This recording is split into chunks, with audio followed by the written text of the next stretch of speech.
Honorable Lutuli, I've warned you. Chairperson, it's a point of order. I've warned you. What's the point of order? Chairperson, awukwazi ukuhlala lapho usicindezele ukuthi ngeke usasivumele isikhulume. What is your point of order? Chairperson, awukwazi ukwenza lokho. Awunawo amandla ukuthi ungathi ngeke sikwazi.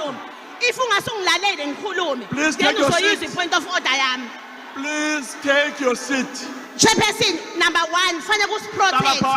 No, Chairperson, awukwazi ukusabisa. Uyasabisa njengamanje. And lokho ngeke sikuvumele. Uyasabisa.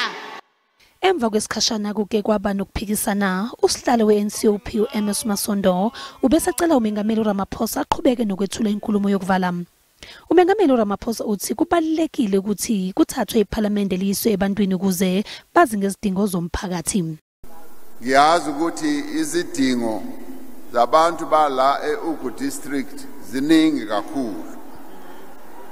Ngiyathemba ukuthi niyena thola ithuba lokuthi nizibeke kuma minister ethu nama deputy minister.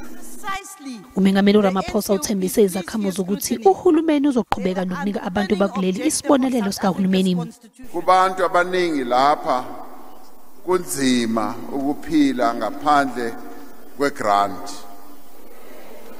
To support poor and vulnerable people, the government continues to provide social grants to millions of South Africans.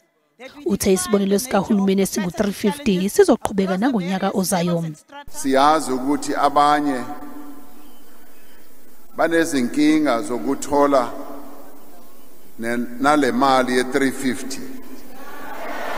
Siyakwazi lokho.